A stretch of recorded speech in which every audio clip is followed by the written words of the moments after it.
Hey everyone, what's going on? Welcome to the Straight Up Texas podcast presented by Whataburger. This is the official podcast of the Texas Rangers and a celebration of the Texas spirit we see in the Texas Rangers and all around us here in the great state of Texas and even beyond. I'm Rangers broadcaster Jared Sandler, joined as always by the great JB Saucedo, the founder of Texas Humor. And later, we're going to have a conversation or share with you our conversation with rising country music star Parker McCollum. I really enjoyed talking with Parker, and you're going to enjoy that conversation as well, hearing what Parker has to say. This, of course, is the Straight Up Texas podcast presented by Whataburger, and I'm encouraging all of you. It's getting hotter outside, so that means that you need to go to Whataburger and get a peaches and cream shake. You can always get, the bacon cheeseburger. You can get the breakfast. My favorite, of course, the HBCB, but the peaches and cream shake is going to absolutely crush right now with these triple-digit temperatures. So if you're looking for something that's going to satisfy your craving for something fresh and delicious, go to Whataburger. But you got to go now because it's only available for a limited time. Swing by your local Whataburger for the new peaches and cream shake. It's a refreshing take on, of course, a classic summertime dessert. So don't wait. Go now. This shake will not last long. It's the peaches and cream shake. So what exactly is the Straight Up Texas podcast? Well, it's the official podcast of the Texas Rangers, of course, but it's not going to be a deep dive into baseball. It's going to be a mixture of showing our love for the spirit and the drive and resolve of the Rangers team and diving into all the things that we love about Texas, be it the culture, the food, the travel, whatever it may be. So that spirit of Texans and the spirit of the Rangers team is what we're here to celebrate on this show. Yeah. And, as we're having this conversation, the Rangers have lost 12 games in a row. There's no hiding that at all. And so, what is that team having to do? They're having to, persevere. They're having to be resilient. This is where your pride really comes to the forefront. And these are things that Chris Woodward has preached, not just now, but all year. And it's a big part of the state of Texas. When things are going great, we're proud to be Texans. When things are not going great, still proud to be Texans and still demonstrating some of those qualities. And so this podcast is bringing conversations with people like Parker McCollum who embody some of these qualities in their various pursuits. So for Collum, that's, his journey through the country music scene. Coming up later on here this season, we're going to have a chat with Matthew McConaughey. And, he obviously has got his toes in a few different waters. But we love having these conversations. So, that's going to be the meat of each episode. But we are going to kick each episode off talking Rangers for a few minutes. Again, the main part's going to be the conversation that Jay and I will have with a special Texas celebrity guest. And I was really, to be honest with you, Jay, before we entered this venture, I didn't really know a whole lot about Parker McCollum, but did a little research. We had our conversation with him. I really, really was impressed by Parker and very much enjoyed that chat that we had. Yeah, same here. I've been a big fan of his music for a long time, and he's obviously been a big fan of, well, not obviously, but he does spend a lot of time in the Texas Humor comment section. So we've known that he's liked our content quite a bit. Yeah, for sure. So that's coming up in a little bit. And I'm, like I said, I'm excited for all of you to hear our conversation with Parker. And maybe you're like me and you learn a lot about him, or maybe you're more like Jay and you knew a little bit about him, but still find something interesting about, his thoughts on his journey and the ride that he's on right now, climbing up the country music charts. So speaking of rides and climbing up and down and all around, Rangers had some movement with their roster this weekend. Curtis Terry and Nick Solak to come to mind. What's going on with the Rangers on the roster side of things? Yeah, so unfortunately, it's been a rough year for Nick. He's had a tough time at the plate. Got off to a great start. Had 7 home runs in April, but really, whether the league has kind of made adjustments to him or he's just been mired in a slump and just can't get out of it, or probably a combination of both. He's really struggled. And so Nick Solak has been optioned to AAA. It's not an indication the Rangers are giving up on him by any means. But, I think what Chris Woodward said is something that, oftentimes in the heat of it, we don't consider. It's really tough to make adjustments at the big league level. Guys do it and guys are forced to do it. but sometimes you just get inundated in, your own struggles. And there's so much pressure when you're playing at the big league level. Not only are you fighting for your job, as, was the case with Nick, but, when the team is struggling, like this team has been struggling, you're also trying to just contribute to the team in a winning way. And when you go down to AAA or any level in the minors, it's not that winning is not important, but it allows you a backdrop to work on whatever it is that you need to work on without that same level of pressure. And so the hope is that Nick goes down to AAA and is able to turn things around, and then comes back to the big leagues this year and shows what type of hitter he can be with some of those adjustments. Now, Curtis Terry was having a tremendous year with AAA Round Rock. And one of the things that Chris Woodward has preached is that, this organization is going to reward production, and they're going to penalize for a lack of production. And that's, in another way, what this move was about. Maybe more of a reward for Curtis Terry than a penalty for Nick Solak. But Curtis, having a great year, had 17 home runs in just 65 games in Round Rock, was hitting just below 300 with an OPS above 950. He was having a great year. Now, as we're having this conversation, he's still searching for his first major league hit. But right now, no one on the Rangers is really hitting. So hopefully, with the team returning home, as again, this is Monday, July 26th. The team returns home tomorrow, the 27th. So, based on when you listen to this, hopefully Curtis Terry already has his first major league hit. But he's a 24-year-old first baseman, DH. He's not one of these guys who can play first and third and left field and right field. He's pretty much a first baseman or a DH, but he's a guy who's demonstrated a really good bat this year. And the Rangers want to give him some opportunities at the big league level. Yeah, I love going to games up there in Round Rock. It's such a great little stadium and a fun place to take a family. What in general, do you see happening down in the minors? I mean, are you keeping up with it much? Yeah, for sure. So, quickly to your point, I think it's really neat that the Rangers have their double and AAA affiliates in the state of Texas. Not every team has that benefit. You might, like, for instance, before I was with the Rangers many moons ago, I was working for the Great Lakes Loons in Michigan. They are a Dodgers affiliate. So, people in Michigan going to games, I mean, I guess it's cool for them, but they're not really Dodgers fans. They're Tigers fans. So they're seeing these guys and they like these young guys. But, think of how cool it is right down the street, essentially, relatively speaking, from the Rangers is AA Frisco. So you're not only getting to go and watch those guys, but these are guys who might contribute to your favorite team. And, in Round Rock, I'm sure the fan base is split a little bit, but there's undoubtedly Rangers fans in the Round Rock area. And so it is really neat. And it's obviously, as Jay just mentioned, a great experience to go and watch minor league baseball. It's always a fun time. Some guys who stood out to me, Jay, I guess, one guy who never gets talked about is Yoel Pozo. He's a catcher. He's 24 years old. He's been in the system for a while, but he's really exploded offensively this year. He's hitting .330. And he's done it in over 200 at bats. We're not talking about a super small sample size. He's hitting .330 with 15 home runs. So he's not just a little dink and dunk singles guy. He's not a guy who gets talked about a lot, but I think it's time that we, give some recognition to Yoel Pozo. Leody Taveras has gone down to AAA and he's done really well. He's got an OPS of around 780. And what's notable about that is it's the best he's ever done at any level in the minors. So you'd think, okay, in A ball, you're going to be great. And then in AA, you're going to be good, but maybe not as good. And in AAA, it gets tougher. Well, Leody Taveras is 22 years old. And despite having a really tough time at the big league level this year, he's gone down to AAA. He's shown more power than he's ever demonstrated. He's getting on base at a good clip.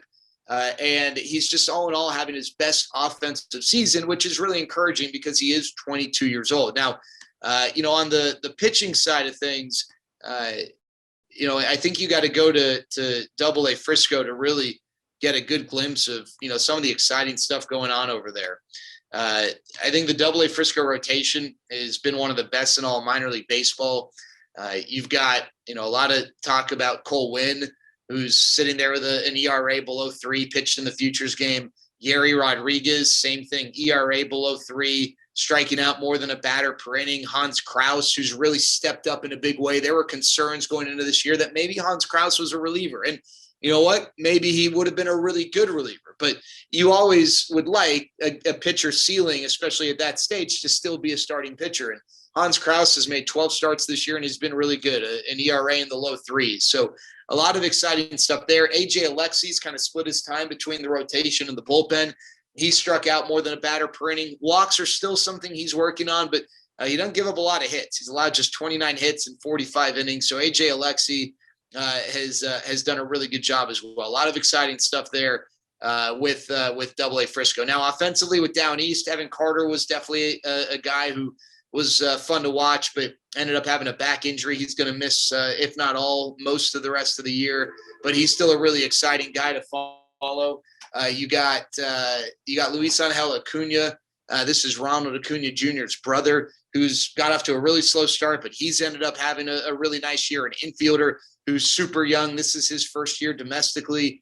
And then, another guy who's worth bringing up, and I don't want to exclude guys. There are definitely guys who are performing well. This is not going to be all encompassing, but we got to bring up Justin Foscue. He was the Rangers' first round pick last year. In his last 8 games, he has 9 home runs. He's playing with Hickory. I expect that at some point this year, he'll get another promotion. But over his last 8 games, 9 home runs, 20 runs batted in. That's really exciting to see. And I'm sorry, Jay, I can't forget Josh Young, the Rangers' first round pick 2 years ago. This is essentially his first year of, challenging minor league baseball. He's hitting over 300 with an OPS of over 900, 7 homers in 31 games. So really exciting stuff from the Texas Tech product, Josh Young. So we have a kind of funky trade deadline coming up. MLB moved it up by a day. What's your take on it getting shifted up to Friday and everything going on around that?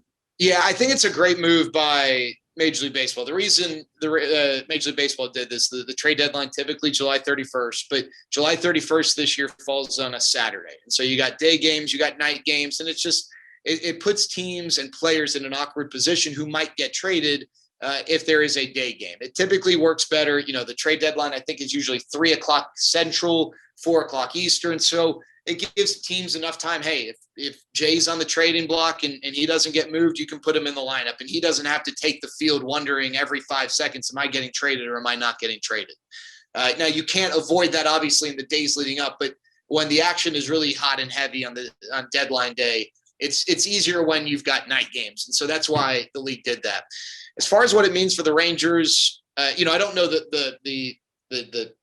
the day earlier impacts the Rangers any differently than any other team, but I don't know what's going to happen. I mean, listen, no one ever really knows. One thing I'm certain about is that Ian Kennedy's likely to wear a different uniform on July 31st, and he's done a great job, and that ended up being a great investment for the Rangers. They added him on a minor league deal, and they're likely going to be able to trade him and get something back in the way of, assets for the organization. So, from a business standpoint, great return on investment. Will the Rangers trade Joey Gallo? Will the Rangers trade Kyle Gibson? Those are the big questions. And there are pros and cons to both. The pro to trading Joey is that he's had a really good year, and maybe you can bring back some significant assets that can help the organization long term. The con is that Joey is a really good player, and he's young. And it's not necessarily about the fact that he's got 1 year left on his deal. It's more about the possibility of extending him. And I think the Rangers down to the wire are likely going to have conversations whether or not they can extend Joey Gallo. And hopefully, they can come to an agreement, because Joey's a really good player, and prospects are great. And sometimes prospects turn out to be really good, but you've got a known commodity in Joey Gallo. So there are pros and cons to both. And Kyle Gibson, the pro is the same as, Joey Gallo. Maybe he brings back something of appeal that can help you out long term. The difference is that Kyle's 33. He's not 28 like Joey. So, chances of Kyle being a part of this 5 years from now are a little more slim. So you might not be as aggressively looking at an extension.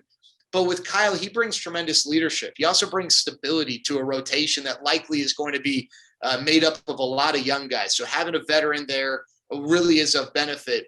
And, this offseason, if the Rangers plan on being aggressive in free agency this offseason, I don't know to what degree, Jay, but it does help having guys, major league guys, 2 all-stars on the roster. If I'm I'll throw out a fake name, Shmrever Shmori, who might be a shortstop for the Colorado Schmockies. If he's, exploring this team, that team, the next team, and he sees Joey Gallo and Kyle Gibson on the roster, he's smart enough to know, hey, they might not be there forever, but these are two major league guys that, will help me turn this organization around. And so there is value there. And so there are pros and cons to both. Don't know what's going to happen. It's a total coin flip, but I'm definitely excited. These next few days, again, this is Monday, July 26th, week of the trade deadline. These next few days are always a lot of fun, a lot of excitement around Major League Baseball with the hot stove really at full bore. That's awesome. Thanks for that feedback. And you ready to jump into this interview? Yeah, I can't wait. So again, Straight Up Texas podcast presented by Whataburger. Go check out that peaches and cream shake. It's only around for a limited time. It is a perfect summer drink / dessert. Go check that out. But coming up now, right here on the Straight Up Texas podcast presented by Whataburger, our great conversation with rising country music star Parker McCollum. This is, of course, the Straight Up Texas podcast presented by Whataburger. We're going to get into some Whataburger conversation in a little bit, but first, when you hear the phrase Straight Up Texas, what jumps to your mind? Man, to me, I think it's just about, putting on for the state. And I know people that probably aren't from Texas or don't live in Texas probably don't love it near as much as we all do. But I think just putting the state on blast and repping it loud and proud, it's kind of like, I love it just as much as I love the whole USA. So I don't know, man, Texas is where it's at. What are you most proud about when you think of Texas? And I'm from Texas, just like you. I've spent a lot of time in my life outside of Texas. So, it's really neat to represent Texas outside of the state. I know you spend plenty of time in Nashville and then, of course, touring. So as someone who represents Texas outside of the state lines, what are you most proud of when it comes to Texas and your Texas roots? Man, I like the way people go about their business in Texas. I was raised, very, just being well-mannered and carrying yourself, and having respect for your elders and, a good handshake and all those cliche things people talk about. I mean, that's like a real way of life, the way I was raised back home. And I don't know, that's something I try to always implement anywhere I go. And people, when we're up north and stuff, people point it out, when you say yes, ma'am, or no, ma'am, or hold the door open for someone, people will always be like, where are y'all from? Because y'all aren't from here, obviously. So I always think that's cool. And I think that's something that a lot of kids and a lot of people like myself that are from that state probably see when they travel. They probably get those same kind of reactions. Talk to us a little bit about, just your music career and, how Texas has shaped it, like what, how did you get into it? I mean, give us the sort of origin story. Man, I don't even, golly, it's my older brother's Tyler's a phenomenal songwriter, and really got into it at a young age. He's 6 years older than me. And honestly, he could have been ice skating, and I would probably be ice skating nowadays. I just always wanted to do what Big Brother was doing, and playing guitar and writing songs was something that he really, really was talented at a young age. And I just kind of, saw him do it and wanted to start doing it. And then really clicked with like a lot of music I don't think kids my age were listening to. I was like 11, 12, listening to, like Traveling Wilburys and Rodney Crowell and all these crazy singer-songwriters that I probably really shouldn't even known who they were at that age. And so that's really where it started, and kind of fell in love with trying to write songs, and was raised on really good country music, was fortunate to have that in my childhood. And so I remember just being a kid and saying, man, I think I can do that. And so moved to Austin after high school, and with that thought in my head that maybe I could do it. And now we kind of do it a little bit. And man, we've been touring for like 5 years, put out a couple records, got a new record coming out this month on the 30th, actually. It'll be my first one on a major label. So it quite literally started in my bedroom when I was 12 years old. And now we're on Universal Records on the radio all over the country. So it's been a fun ride for sure. How much of your touring is kind of confined to Texas versus the rest of the country now? I mean, are you spending just as much time outside the state as you are in it? Man, so we'll only play in Texas, I think, 3 more times the rest of the year, and then we'll go all the way, San Diego to New York City by Thanksgiving. And then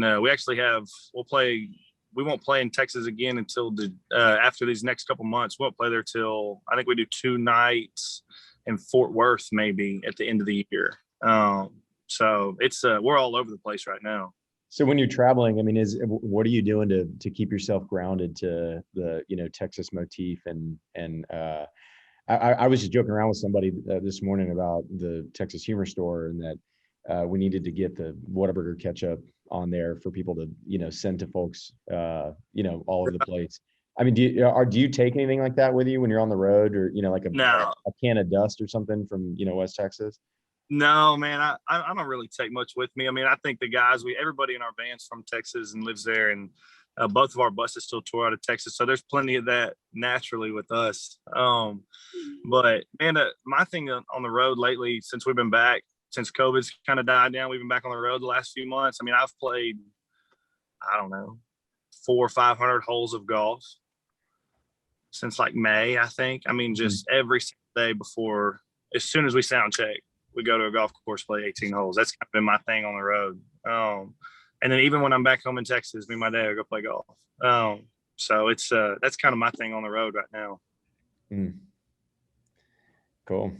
Yeah, I feel like when I travel, I ramp up my Texanness quite a bit, right? It's like I like being the guy that people know is from Texas. Like, does your draw get any thicker? Do you lean into any of that, or do you kind of, I mean, especially now that you're going, more national, do you feel like that's a big part of the personality that people want to see come out when you're out there?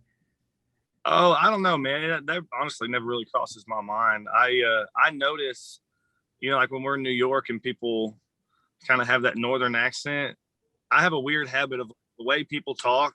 My mind will like kind of implicate that into my speech, and I have to like be conscious of it so that I don't, because some people take it the wrong way, right? And so I'm like, I don't even think, like if someone's talking in an Australian accent, like I'm immediately gonna be like, like, oh, all right, mate, I'm so natural, and it's something that I don't know if people really understand, that I just can't help it sometimes. But I mean, and then when I'm back home, I mean, I feel like if I'm back home, and I grew up in Conroe, and if I'm around my buddies there, I mean, by the time I go back to Austin or Nashville, I sound, damn near like a hick. So I don't know. I try to. It's just, I don't know. I'm weird, man. I hear someone talking, and I just start to implement it into my own speech. I don't know. Parker, I was talking earlier today with one of the players on the Rangers, Brock Holt, and I mentioned that we were going to chat with you, and he's like, man, like Parker McCollum's like, he is a rising star. And you got your album coming out on July 30th, Gold Chain Cowboy. You've basically been named an artist on the rise, a rising star by Rolling Stone and Billboard and so many publications. But I know that journey and getting to that point, it doesn't happen overnight. So I'm curious, when you think to the journey that you've been on musically, I mean, you mentioned earlier, like when you're 12 years old is when a lot of this really started. But what are the things that stand out to you about the perseverance or the resiliency that you've had to demonstrate to get to where you are today? I don't know. I've been super blessed. The road honestly we've been very, very, very fortunate, extremely fortunate. Me and the guys in the band on the road, we've had some, like COVID, obviously, that's probably the biggest setback we've had since we started this. I mean, our first national single after signing a major record deal went to radio the same month that the world shut down. So that's really, and it's so fresh and so recent on my memory. Like that's really the biggest thing we've had to face. My granddad passed away while I was recording my second full album. And he was like, just the definition of the American dream, unbelievable human being. I was very close with him. That was really probably the single-handedly. What's up, guys? We're back. The most difficult thing that I've had to face. But when it's kind of like, I don't want to say that what we do, because it's not a job. It is a job, but it never feels like work. Because I really do enjoy. I love being on the road. I love writing songs and performing them and trying to have success as a musician. So you kind of get in like this, I mean, with anything else, like once you're in the grind, you become so, like used to doing what you do nonstop all the time, 100 miles an hour, life so fast. And we've just been really, really overall pretty fortunate to not have a ton go wrong for us. I mean, we had a hit song off our first record ever. We had a couple hit songs off our second record. And then, our first single since signing a major deal went #1 gold and platinum. And all of that happened in 5 years, which is, feels like pretty quick. And I know a lot of people say it is, and I actually lie when I say it feels pretty quick. I feel like I've been doing this for 30 years. I'm not even 30 years old. And I'm like, golly, it took so much longer than I thought it was going to. I told it to my dad the other day. I was like, I knew it was going to be really hard, and I knew like you had to buy in and be in it for the long haul, but it has taken longer, and it was harder than I thought it would be. But I don't know, man, we've been blessed. I mean, it seems like everything we've done has worked up to this point, and I don't want to jinx it with a new album coming out. But it's been a crazy ride. And the only thing that really, and especially as I get older, that truly has ever mattered to me was making my family. I just wanted like my grandparents, my aunts and uncles, my parents, my siblings, my cousins to just be really proud of me. And man, it seems like they are. So I got nothing to complain about, and just hope it keeps going. Hey, Parker, I'm curious, it's interesting. You just said a second ago that it does seem like maybe it's taken a long time, and you have gotten to such a great place.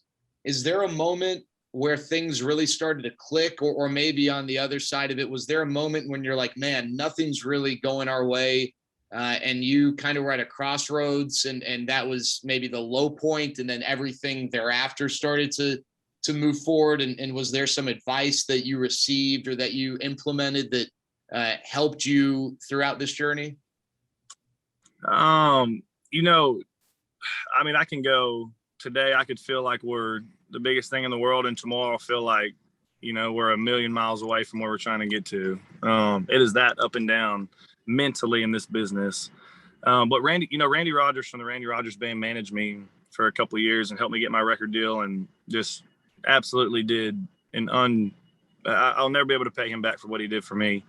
And I remember him telling me, he's like, man, you're competitive. You play sports growing up. You want to win. He's like, as soon as you get to the top of this mountain, the only thing you're going to do is look at the bigger mountain and say, I want to get up there now. And I remember him saying that when he very first took me under his wing, and kind of being like, man, I don't know. I feel like if I got to here, I'd be okay. And I couldn't have been more wrong. He couldn't have been more right. Every time we do anything that I'm like, man, had you told me that we would ever do this one day, I would have just, it's just a dream, a true, literal dream come true. The next day, I'm like, all right, well, that feeling's gone. Now I got to worry about getting up there now. And I guess you could relate a lot of things in life to that, but I just think back to that often, because I find myself like debuted at the Grand Ole Opry again in February. I'm actually playing there tonight again for the second time. And I don't know, I'm just, when I debuted, I was like, I never thought I would get to do that, but now I have to go cross all these other things off the list. So I don't know, never being satisfied is got some pros and cons with it for sure. This is Parker McCollum joining JB Sauceda and me here on the Straight Up Texas podcast, presented by Whataburger. We all love Whataburger. Going to ask Parker about Whataburger here in a second, but got to remind you about the peaches and cream shake. We've talked about the pico de gallo burger. Got to remind you that it's not just the entree. You got to get the dessert. You got to get the drink. If you're looking for a sweet treat to get you through the day, maybe something at the end of a long day to cap off your night, the peaches and cream shake is only available for a limited time. So you got to swing by your local Whataburger as soon as possible. Get the peaches and cream shake. It's a refreshing take on a classic summertime peaches and cream dessert. But again, don't wait. It is available just for a limited time. So you've got to get to Whataburger ASAP. And Park, Jay asked you earlier if you take any of like the Whataburger ketchup on the road with you or do anything like that. I know you love Whataburger.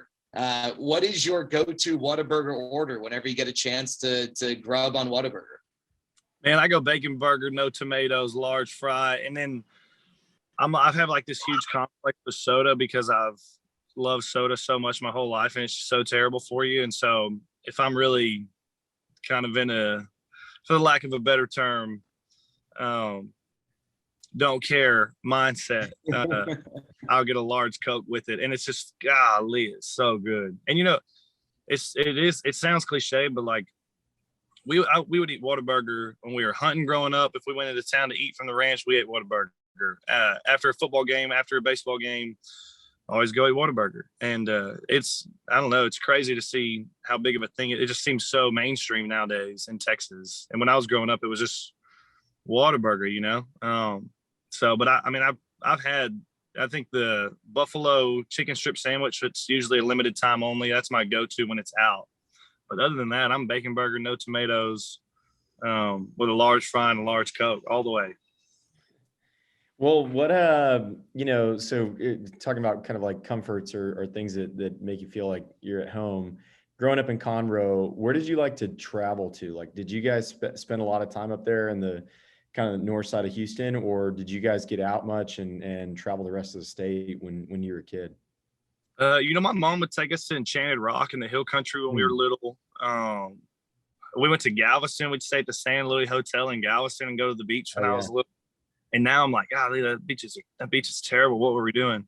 And as me and my siblings and cousins got older, we'd always go to Alabama actually. But I mean, I've been all over, especially touring. I mean, I think we've played every single small town in Texas that exists. I mean, I feel like we've played everywhere. And so I've been all over the state.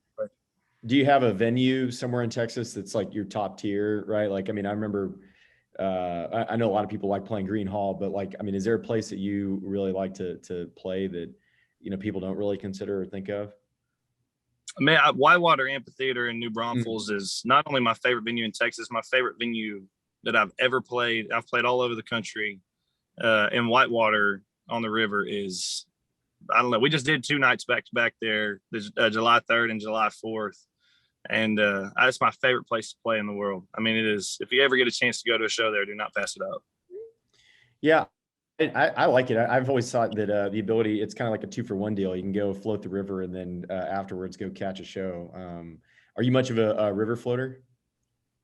I've floated the river a little bit. We always went to like Concan and Garner when I was little, and we've gone bird hunting out there every year of my life, and which is coming up, getting this late in the year. But one year we played with the Randy Rogers band at Whitewater, opening for them a few summers ago. And you can float the river right behind the stage. And I literally floated my tube, got out behind the stage, walked up, sound checked, and went to sleep on the bus.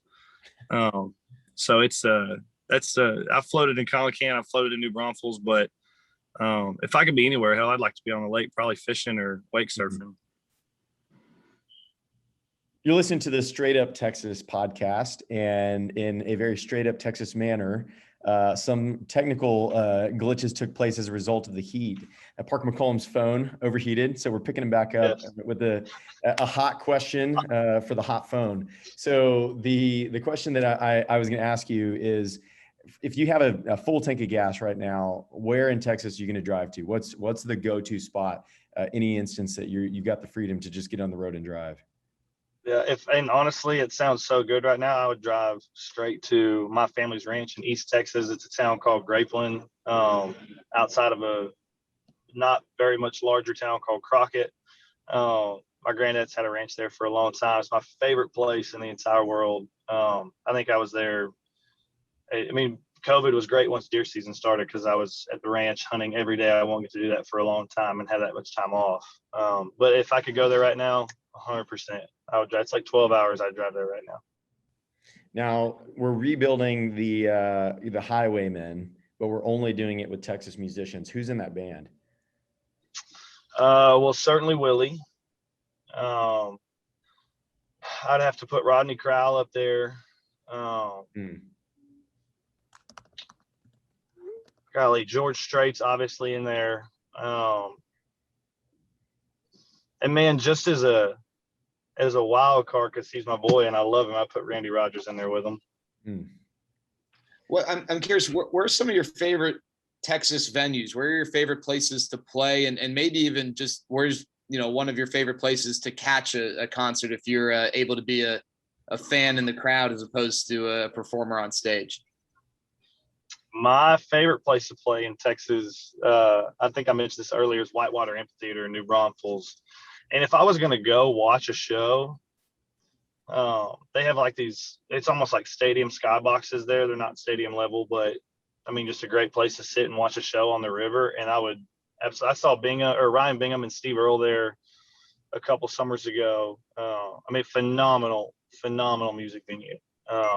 But if I had to take Hallie Ray somewhere to a show, I would absolutely go to Whitewater. I'm just curious, how often do you go to shows as opposed to performing? I imagine your schedule's tough, but do you try and catch a few shows a year, or is it really difficult for you to make a consistent habit out of that? Never. I bought like $5,000 worth of front row ticket to the Rolling Stones a couple years ago for me and the band and crew. And Mick Jagger ended up having a heart complication, and had to have surgery, I think is what it was. And so they rescheduled the show, and we were in like Salt Lake City when they rescheduled it and couldn't sell the tickets. So just ate that, didn't get to go. And then I've seen Mayer twice since I've been on the road. But other than that, I don't know anybody that I've just gone and watched a show. Yeah, I mean, John Mayer's. I'm assuming that's who you're referring to, right? John Mayer. Yes. Yeah, GOAT. dude, unbelievable guitar player. I mean, just ridiculous. He's the GOAT. He's the GOAT. So now, performance-wise, we're gonna shift gears from music because you've got a big performance coming up at one of the Rangers games. You're gonna be throwing out opening pitch. So, do you think that you're going to make it to the mound? Are you going to overthrow? Are you going to underthrow? What will the Parker McCollum first pitch look like? I mean, I was thinking about this the other day. I was talking about with the band, and I was like, I throw a baseball really well, and we play catch all the time outside the bus. A bunch of the guys in the band are huge baseball nuts, and so I throw a baseball really well. I mean, just fine. Throw a baseball. I've thrown a baseball my whole life, and I was talking to them, and I was like, I could see myself pulling a 50 Cent. Getting nervous, no telling, dude. I'm like, golly. I mean, it's like why I never sing the national anthem, right? Because no one ever remembers if you do it good. They only remember if you do it bad. First pitch is kind of the same way. Like, I mean, what is it? Is it 65 feet? Something like that, right? From the mound to home plate? I think so. Yeah, I threw an opening pitch out, I don't know, a few years back, and I was just so worried that I was just going to roll it. And I ended up overthrowing it, and but again, I wore cowboy boots, so maybe I should have just put on some regular shoes instead of that. But it was a little weird to throw from a mound with a pair of Tecovas boots on. Yeah, I may have to rock some tennis shoes that day.